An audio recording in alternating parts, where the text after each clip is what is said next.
दोस्तों, स्वागत है आप सभी लोगों का विन कोचिंग के डिजिटल प्लेटफॉर्म पे। और आज अपन डिस्कस करेंगे जो अभी मॉर्निंग में शिफ्ट फर्स्ट का जो एग्ज़ाम लगा एम्स नोट सेट 2020, उसके अंदर जो भी क्वेश्चन पूछे गए थे मेमोरी बेस्ड अपन इसके अंदर डिस्कस करेंगे कि कौन कौन से क्वेश्चंस आए थे। तो कुछ क्वेश्चन, पहला क्वेश्चन आपके सामने इमेज पे, यूज़ ऑफ वेपोराइजर, वेपोराइजर का यूज़ क्या होता है स्टूडेंट, ये क्वेश्चन आया था अभी मॉर्निंग शिफ्ट के अंदर। जो फर्स्ट पेपर था उसके अंदर क्वेश्चन पूछा गया था कि यूज़ ऑफ वेपोराइजर, वेपोराइजर होते हैं एनेस्थेटिक मशीन के अंदर होते हैं, वेपोराइजर्स होते हैं। वेपोराइजर्स क्या करते हैं, वेपर बनाते हैं, ठीक है, वेपर बनाते हैं वोलेटाइल एनेस्थेटिक एजेंट का।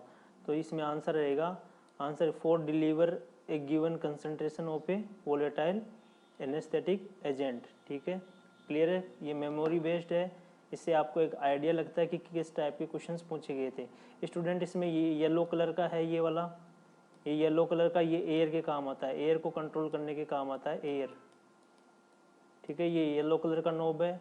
इसमें ये ब्लू कलर का नोब है, ब्लू कलर का, ये N2O के काम आता है। तो ये भी आया था एग्जाम के अंदर, पूछा गया है। और इसके अंदर ये ग्रीन वाला है, ग्रीन नोब, ये काम आता है किसके स्टूडेंट, ये O2 के काम आता है, ऑक्सीजन के काम आता है, क्लियर है। तो ब्लू कलर से कैसी कलर की पाइप रहेगी, ब्लू कलर की पाइप अटैच रहेगी, और एयर के लिए येलो कलर की, और O2 के लिए ग्रीन कलर की ट्यूब या पाइप अटैच रहेगी। ये आपके सामने इधर ये वोलेटाइल एजेंट है, ये वाले, ये क्या करते हैं, ये वेपराइजर है, ये वेपर बनाते हैं, ठीक है। तो यहाँ पे ये येलो वाला है, ये आइसोफ्लोरेन है, इसको बोलते हैं आइसोफ्लूरेन। क्या बोलते हैं स्टूडेंट, आइसोफ्लूरेन, आइसोफ्लूरेन, क्लियर है। और ये है सीओफ्लूरेन,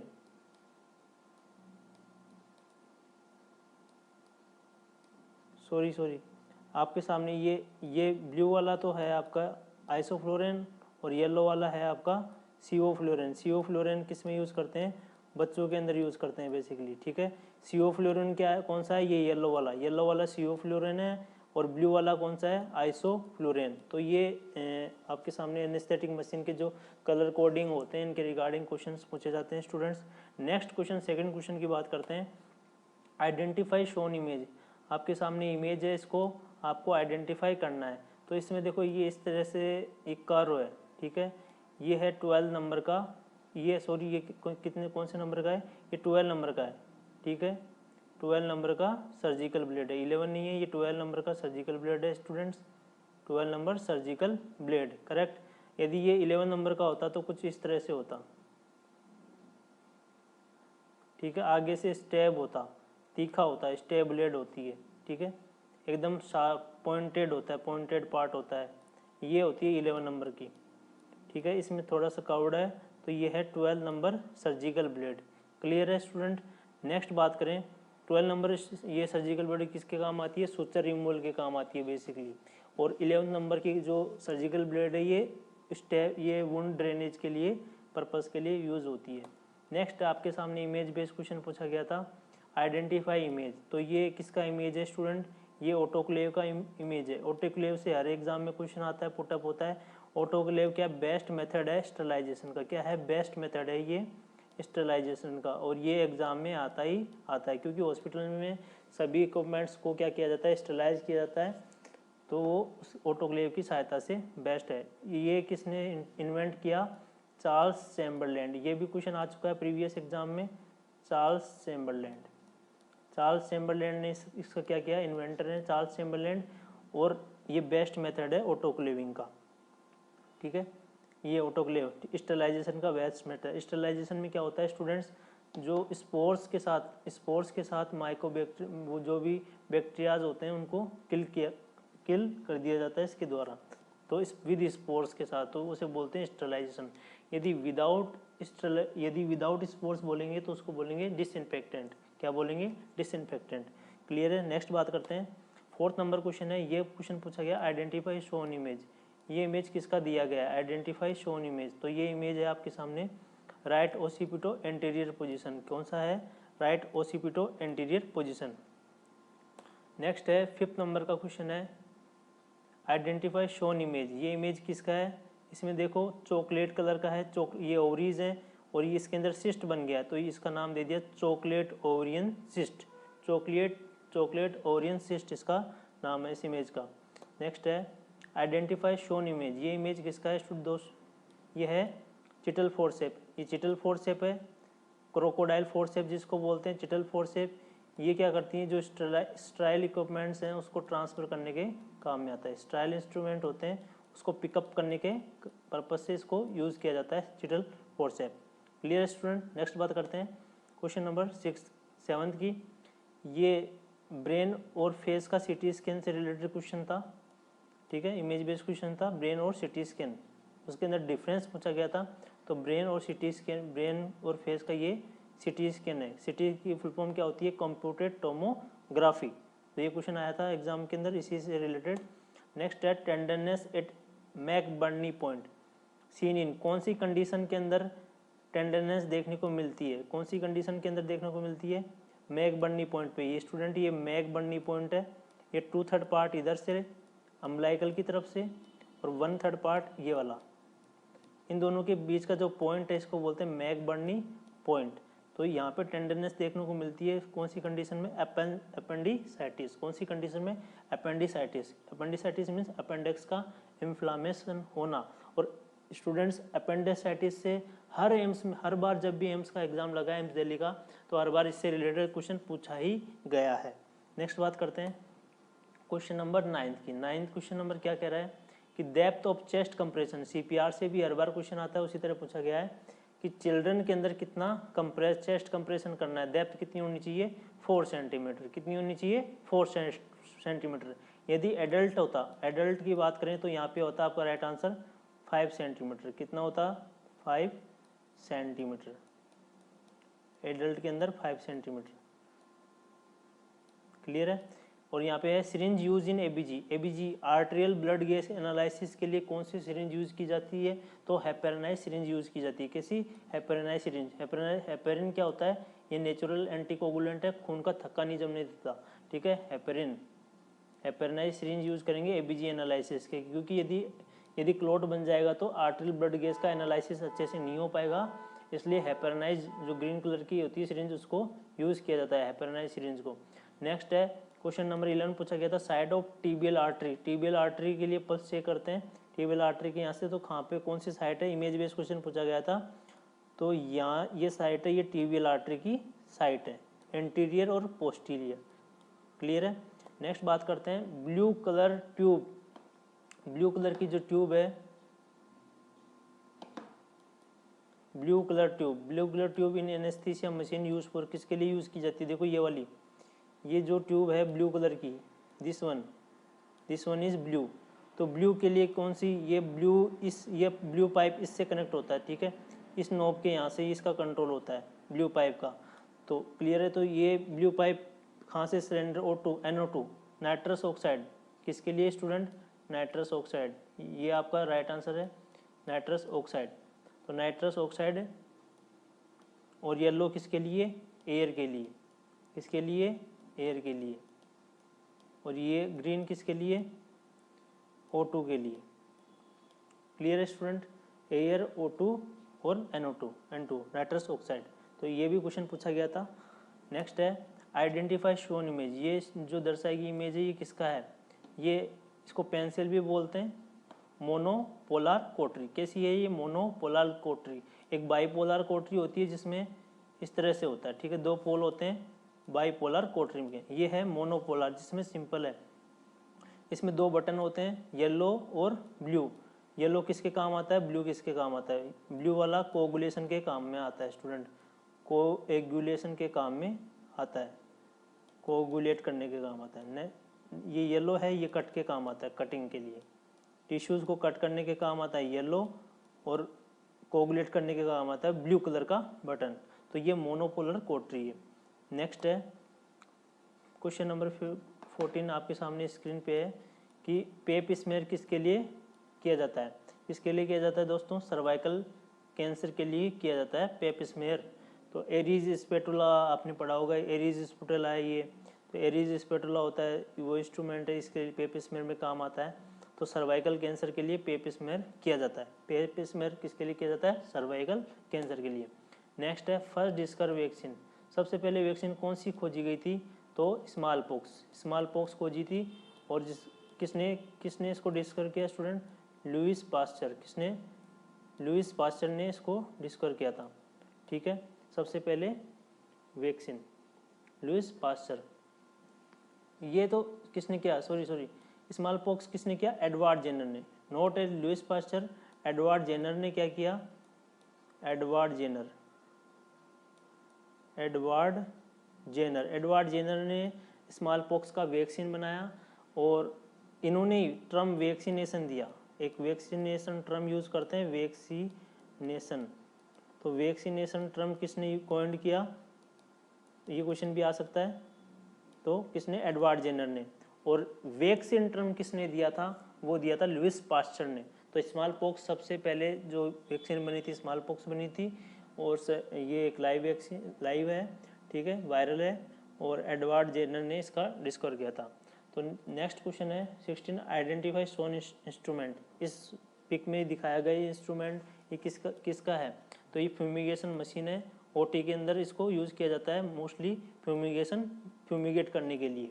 और इसके अंदर फॉर्मल्डिहाइड यूज़ किया जाता है। क्या यूज़ किया जाता है दोस्तों, फॉर्मल्डिहाइड यूज़ किया जाता है। और इसको जब फ्यूमिगेशन करने के बाद में 12 आवर्स तक ओटी को क्लोज करके रखना होता है। कितने आवर्स तक, 12 आवर्स तक ओटी को बंद करके रखना होता है ताकि फ्यूमिगेशन का इफेक्ट अच्छा हो। नेक्स्ट है नॉर्मल साइट ऑफ फर्टिलाइजेशन की नॉर्मल साइट क्या है स्टूडेंट, फेलोपियन ट्यूब के अंदर भी कौन सा पार्ट, एम्पुला वाला part most common site of fertilisation, correct. Next है normal FHR, foetal heart rate कितनी होती है नॉर्मल, बच्चे की जो धड़कन होती है 110 से 160 बीट पर मिनट, ये क्या होता है नॉर्मल FHR। यदि आपसे ब्रीथ रेट पूछ लिया जाए तो वो कितना होता है 40 से 60, 40 to 60 क्या होती है ब्रीथ पर मिनट। यहाँ पे बीट है, यहाँ पे ब्रीथ होता है। यदि रेस्पिरेशन के क्वेश्चन आ जाए तो ब्रीथ पर मिनट 40 to 60। नेक्स्ट क्वेश्चन पूछा गया था cause of pernicious anaemia, pernicious anaemia क्यों होता है, पर्नीशियस एनीमिया क्यों होता है, विटामिन B12 की कमी से। विटामिन B12 की कमी से जो डेफिशिएंसी, उससे जो प्रॉब्लम होती है एनीमिया होता है, वो उसे बोला जाता है पर्नीशियस एनीमिया। और विटामिन B12 से और भी क्वेश्चन आते हैं स्टूडेंट कि विटामिन B12 के लिए कौन सा फैक्टर जरूरी है, intrinsic factor. Which factor, intrinsic factor बहुत ही जरूरी होता है। और इंट्रिंसिक फैक्टर पैराइटल सेल के द्वारा सीक्रेट किया जाता है। कहाँ से, पैराइटल सेल से, क्लियर है। इंट्रिंसिक फैक्टर रिलीज होता है, ये इंट्रिंसिक फैक्टर इलियम में जाके और वहाँ पे विटामिन B12 का एब्जॉर्प्शन करवाता है। और यदि किसी भी तरह से यदि इंट्रिंसिक फैक्टर के एब्सेंस में भी क्या होता है पर्नीशियस एनीमिया देखने को मिलता है, क्लियर है।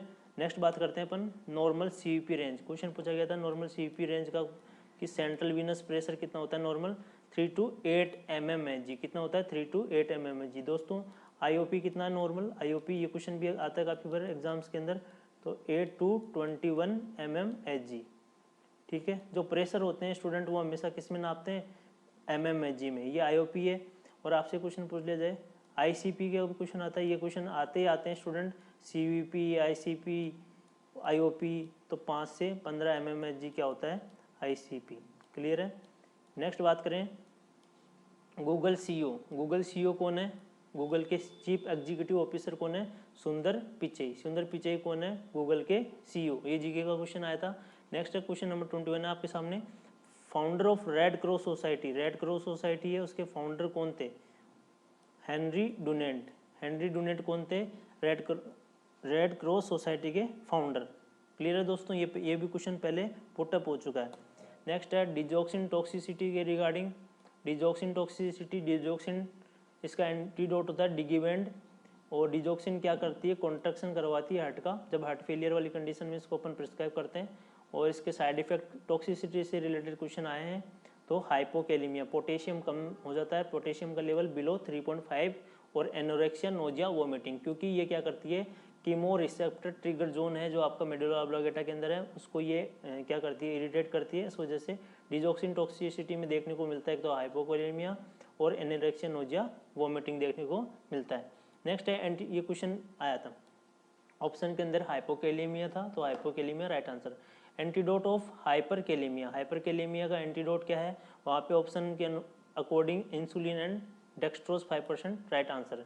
क्लियर है। यदि वहाँ पे केएक्सिलेट दिया होता, यदि ये नहीं दिया हुआ और केएक्सिलेट दिया होता तो वो राइट आंसर था, केएक्सिलेट। क्लियर है दोस्तों, केएक्सिलेट। नेक्स्ट है आइडेंटिफाई सोन लियोपोल्ड मैन्योर, इस लियोपोल्ड मैन्योर को पहचानना है आपको। ये इमेज बेस्ड क्वेश्चन आया था ओबीजी का, इसमें ये लेटरल, ये देखो ये स्पाइन वाले पार्ट को इससे पता चलेगा लेटरल साइड से, ये लेटरल ग्रिप है, ठीक है। अम्बिलिकल ग्रिप, लेटरल ग्रिप इसको बोला जाता है, लेटरल ग्रिप को ही अम्बिलिकल ग्रिप बोला जाता है और लियोपोल्ड सेकंड मैन्योर बोला जाता है, ये तीनों इसी के नाम है दोस्तों। नेक्स्ट बात करते हैं आइडेंटिफाई गिवन पोजीशन, इस पोजीशन को आपको पहचानना है, ये पोजीशन कैसी है। इसमें देखो हेड क्या है, लो है, और लेग्स क्या है, अप है। तो हेड लो है, लेग्स अप है, इट मीन्स ये कौन सी पोजीशन है, ट्रेंडिलेनबर्ग पोजीशन। ये कौन से पेशेंट को देते हैं, शॉक के अंदर इसको दिया जाता है, ताकि ब्रेन का सर्कुलेशन अच्छा हो और पेशेंट शॉक से बाहर आए। नेक्स्ट है क्वेश्चन पूछा गया recipient blood group donor, recipient blood group donor, ऐसा कौन सा ब्लड ग्रुप है जो केवल लेता ही है, तो उसका नाम है AB पॉजिटिव, ठीक है। यूनिवर्सल रेसिपिएंट, यूनिवर्सल रेसिपिएंट है ये। यूनिवर्सल रेसिपिएंट कौन सा है स्टूडेंट, ये क्वेश्चन आया था, यूनिवर्सल AB पॉजिटिव। और यूनिवर्सल डोनर कौन सा होता है, O नेगेटिव। O नेगेटिव क्या होता है, यूनिवर्सल डोनर होता है। तो AB पॉजिटिव का क्वेश्चन आया था रेसिपिएंट। नेक्स्ट है 27 क्वेश्चन आपके सामने, position given in cord prolapse condition, cord prolapse की कंडीशन में कौन सी पोजीशन देंगे, तो आपका राइट आंसर जाएगा रिवर्स ट्रेंडिलेनबर्ग पोजीशन। कौन सी, रिवर्स ट्रेंडिलेनबर्ग पोजीशन। नेक्स्ट है आपके सामने क्वेश्चन है 28, maintenance of calcium and phosphate in children by, किसके द्वारा, थायरोक्सिन एंड पैराथायरॉयड हार्मोन क्या करते हैं स्टूडेंट, कैल्शियम फॉस्फेट का मेंटेनेंस करते हैं बॉडी के अंदर। पैराथायरॉयड ग्लैंड से पैराथायरॉयड हार्मोन निकलते हैं और थायराइड ग्लैंड से थायरोक्सिन। क्लियर है, ये दोनों अपोजिट काम करते हैं एक दूसरे के। एक काम करता है थायरोक्सिन हार्मोन, क्या करता है, TSH क्या करता है, थायरोक्सिन क्या करेगा, यहाँ से थायरोक्सिन और यहाँ से थायराइड ग्लैंड से कैल्सिटोनिन हार्मोन रिलीज होगा, तो कैल्सिटोनिन और पैराथायरॉयड हार्मोन ये सब क्या करते हैं, कैल्शियम फॉस्फेट का बैलेंस करते हैं। नेक्स्ट है 29 क्वेश्चन आपके सामने, drug use in anaphylactic shock, anaphylactic shock के अंदर कौन सी ड्रग ऑफ चॉइस होती है, यूज करते हैं नॉर्मली IV एपिनेफ्रिन और IV एपिनेफ्रिन। कौन सी, IV एपिनेफ्रिन, जिसको एड्रेनालिन भी बोला जाता है, ये एनाफाइलेटिक शॉक में यूज किया जाता है। नेक्स्ट बात करें आइडेंटिफाई गिवन इंस्ट्रूमेंट बिलो, इस इंस्ट्रूमेंट को आपको पहचानना था, ये इंस्ट्रूमेंट आया था एग्जाम के अंदर, तो ये है सर्कुलर इंट्राल्यूमिनल स्टेपलर। कौन सा, सर्कुलर, ये देखो आगे से गोल है तो इसको बोला गया सर्कुलर इंट्राल्यूमिनल स्टेपलर। स्टेपलर है ये एक स्टूडेंट, और स्टेपलर ये किस में काम आता है, एंड टू एंड एनास्टोमोसिस, जब आपने पढ़ा होगा, काफ़ी प्रोसीजर पढ़े होंगे MSN के अंदर, एंड टू एंड एनास्टोमोसिस, तो एंड टू एंड एनास्टोमोसिस के अंदर ये काम में आता है। जब कोई भी कोलन का कैंसर हो गया मान लो, और उसको अपने को एक बीच के पार्ट को काट के जोड़ना है, तो एंड टू एंड एनास्टोमोसिस के अंदर ये यूज में लिया जाता है। नेक्स्ट है question number 31, identify shown injection, इस इंजेक्शन को पहचानना है आपको। ये इस पे लिखा हुआ है पैरासीटामोल, तो पैरासीटामोल इंजेक्शन ये फीवर को कम करने के पर्पज में लिया जाता है, तो पैरासीटामोल इंजेक्शन का इमेज बेस्ड क्वेश्चन आया था। नेक्स्ट बात करते हैं, ये स्टेपलर से कटर का है question, identify shown instrument given below, इस इमेज को आपको पहचानना था एग्जाम के अंदर, तो ये है लीनियर कटर। क्या है स्टूडेंट, लीनियर कटर। ये साइड टू साइड एनास्टोमोसिस के काम में आता है, किसके काम आता है, side to side anastomosis, side to side, end to end anastomosis में किसके लिए बोला था अपन ने, सर्कुलर, और साइड टू साइड एनास्टोमोसिस के अंदर यूज में आता है लीनियर कटर। तो साइड टू साइड एनास्टोमोसिस किसकी सहायता से करते हैं, लीनियर कटर की सहायता से। ये बेसिक डिफरेंस है सर्कुलर जो अपन ने पढ़ा, सर्कुलर स्टेपलर और लीनियर कटर में। Circular stapler end to end anastomosis के काम आता है और ये linear cutter side to side anastomosis के काम में आता है। बेसिक डिफरेंस है। फीमेल पेल्विक एनाटोमिकली लैंडमार्क्स पूछे थे, जिसके अंदर पूछा था इलियोपेक्टिनल लाइन। कौन सी लाइन? इलियोपेक्टिनल लाइन के रिगार्डिंग क्वेश्चन पूछा गया था। तो ये वाला पॉइंट है इसके अंदर, इमेज के अंदर, यहाँ से ये एक इलियोपेक्टिनल लाइन होती है, इसको बोलते हैं इलियोपेक्टिनल लाइन। ये क्वेश्चन पूछा गया था ओबीजी के रिगार्डिंग, जो भी फीमेल पेल्विस के रिगार्डिंग। तो हर बार क्वेश्चन आता ही, ये इंपॉर्टेंट टॉपिक है ओबीजी का, फीमेल पेल्विस। नेक्स्ट है full form of VVM. VVM का फुल फॉर्म क्या है? तो vaccine while monitor, vaccine while monitor, ठीक है, वीवीएम का ये फुल फॉर्म है। और वीवीएम के ये जो आपको चार दिख रहे हैं आपको वाइल, फर्स्ट और सेकंड वाला क्या है, यूज कर सकते हैं, ठीक है, और ये दोनों यूज नहीं करने, ठीक है। यदि सेम हो जाता है कलर और डार्क हो जाता है तो इस कंडीशन में आपको यूज नहीं करना है, और इन दोनों कंडीशन में यूज करना होता है।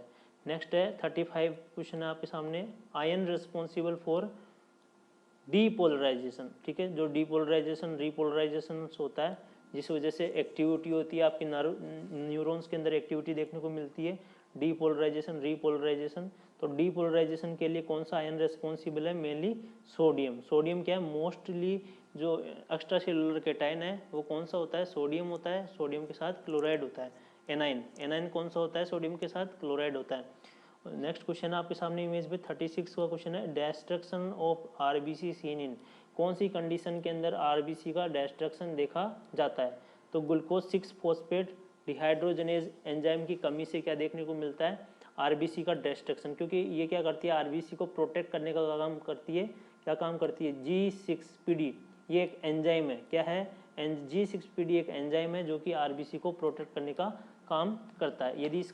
यदि ये एब्सेंट हो जाएगा, ये एंजाइम एब्सेंट हो जाएगा, तो आरबीसी को प्रोटेक्ट कौन करेगा? वो डैमेज होने लग जाएगी, तो आरबीसी का डिस्ट्रक्शन ज़्यादा हो जाएगा और बिलिरुबिन का लेवल बढ़ जाएगा बॉडी के अंदर। नेक्स्ट है identify shown image surgical suture material. ये सुचर मटेरियल को पहचानना था, तो ये कैसा था? ये किसका है? पॉलीडायोक्सानोन। कौन सा? पॉलीडायोक्सानोन, पीडीएस जिसको बोलते हैं, पीडीएस, ठीक है। ये एब्जॉर्बेबल सूचर है। कैसा सूचर है? एब्जॉर्बेबल सूचर है, पीडीएस। और ये इसका जो एब्जॉर्प्शन टाइम होता है वो कितना होता है? 180 डेज। कितना होता है दोस्तों? 180 डेज। क्लियर है? और वाइक्रल का कितना होता है? 60 डेज वाइक्रल का होता है। और 180 डेज किसका होता है? पॉलीडायोक्सानोन, जिसको बोलते हैं पीडीएस। क्लियर है दोस्तों? पीडीएस के रिगार्डिंग क्वेश्चन आया, तो सूचर्स भी बहुत इंपॉर्टेंट टॉपिक है। नेक्स्ट है space centre in India located at. Space centre कहाँ लोकेटेड है इंडिया के अंदर? ये इसरो के द्वारा ऑपरेट किया जाता है, और ये श्री हरिकोटा आंध्र प्रदेश के अंदर सिचुएटेड है। कहाँ पे? श्री हरिकोटा आंध्र प्रदेश के अंदर क्या है? यहाँ पे अपना स्पेस सेंटर है, जो कि इसरो के द्वारा क्या किया जाता है? ऑपरेट किया जाता है। नेक्स्ट क्वेश्चन है आइडेंटिफाई शोन पल्स इन इमेज। आपको पल्स से रिगार्डिंग दो क्वेश्चन आ चुके हैं, एक तो टिबियल आर्टरी पल्स और एक टेम्पोरल पल्स के रिगार्डिंग। क्लियर है दोस्तों? नेक्स्ट है 40 क्वेश्चन, जिसमें दिया है normally corneal transplantation done with in. कितने समय के अंदर कॉर्नियल का ट्रांसप्लांटेशन कर देना चाहिए? इसका मतलब है कॉर्निया मरने के बाद आफ्टर डेथ कितने समय तक वो लाइव रह सकता है, ठीक है, अब सुरक्षित रह सकता है। 6 आवर्स तक वो स्टोर रह सकता है, ठीक है, खराब नहीं होता है कॉर्निया। कॉर्निया कैसा होता है? ट्रांसपेरेंट पार्ट है। क्लियर है? बॉडी का, ये आई का ट्रांसपेरेंट पार्ट है कॉर्निया, और कॉर्निया 6 आवर तक क्या रहता है? स्टोर रहता है। तो 6 आवर्स तक, आफ्टर दैट 6 आवर तक इसको यूज किया जा सकता है। नेक्स्ट है director of AIIMS Delhi. AIIMS Delhi के डायरेक्टर का नाम पूछा गया था। डायरेक्टर ऑफ एम्स दिल्ली कौन है? डॉक्टर रणदीप गुलेरिया। डॉक्टर रणदीप गुलेरिया कौन है? एम्स दिल्ली के डायरेक्टर हैं। नेक्स्ट क्वेश्चन पूछा गया था साइड इफेक्ट ऑफ निकोटिन के रिगार्डिंग। निकोटिन से क्या होता है? मेनली देखा जाता है कि पाल्पिटेशन। क्या देखने को मिलता है? पाल्पिटेशन, घबराहट। नेक्स्ट बात करते हैं fetal movement. Feel mother feel करती है फिटल मूवमेंट को, क्या बोला जाता है? क्विकनिंग। क्या बोला जाता है? क्विकनिंग बोला जाता है इसको। तो ये ऑप्शन के रिगार्डिंग वहाँ पे ऑप्शन थे, उनके अकॉर्डिंग जो हाईएस्ट ऑप्शन था वो यही था दोस्तों, क्विकनिंग जिसको बोलते हैं 14 to 16 वीक उसके अंदर हाईएस्ट था, तो आपका राइट आंसर यही जाएगा। नेक्स्ट है oxytocin release from which part of body, के कौन से पार्ट से ऑक्सीटोसिन सीक्रेट होता है, रिलीज होता है, तो पोस्टीरियर पिट्यूटरी ग्लैंड, जिसको क्या बोला जाता है, न्यूरो हाइपोफाइसिस, क्या बोला जाता है, न्यूरो हाइपोफाइसिस, यहाँ से केवल रिलीज होते हैं।